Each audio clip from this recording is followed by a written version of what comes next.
Member for Newtown.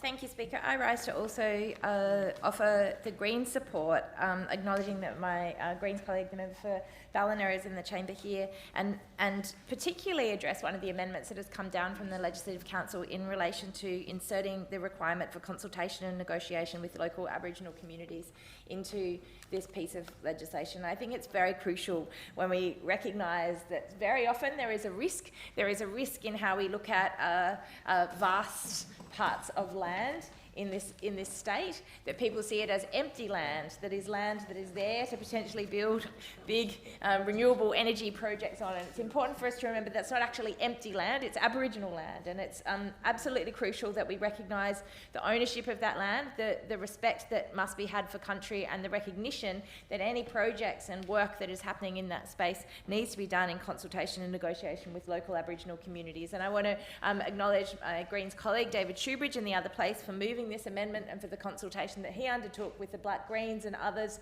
in the community, Aboriginal communities across the state, to be able to ensure that this amendment was put through, and acknowledge the willingness of the Minister to be able to work and collaborate with members of the Labor Party, members of the Greens, members of the crossbench, to be able to make sure that we can be in here all supportive of this massive shift. And what is a massive shift in terms of putting aside the divisive politics around climate action, around coal, around renewables, and instead saying there are actually ways that we can identify that we all need to act. There is a strong support in this Parliament, in this place, for us to all act, and there is an absolutely overwhelming cry in the community for us to get on with the job of making sure that we do act in relation to this. So absolute credit to the Minister for doing that. And I also want to put on the record and commend the work and collaboration that has happened between the Liberal National Government, between the Labor Party, between the Greens and the Independents, that are wanting to work constructively together. And I think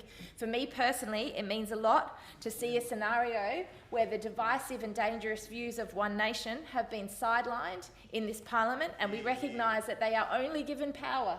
They are only given power in this place if we all choose to not work together more collaboratively. And I think there is one thing that we should all agree on, even John Howard and I once upon a time agreed on this, is that One Nation should be put last, and that they should have no place in our democratic system with that kind of racist and divisive views. And can I just say how wonderful it is today to see a piece of legislation go through, and pay credit to the fact that there are members of the government, that there are members of the opposition, that there are members of the crossbench, and indeed the Greens, who are willing to collaborate and work together to sideline what is once and for all a very dangerous and toxic contribution of One Nation. And you hear the death throes in the other place that went for days and hours of someone suffering true relevance deprivation disorder.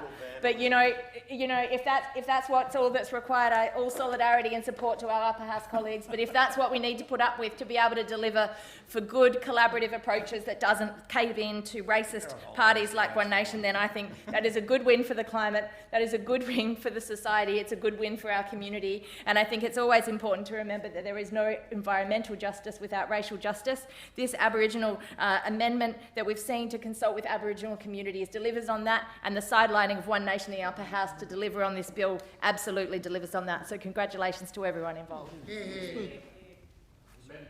Member for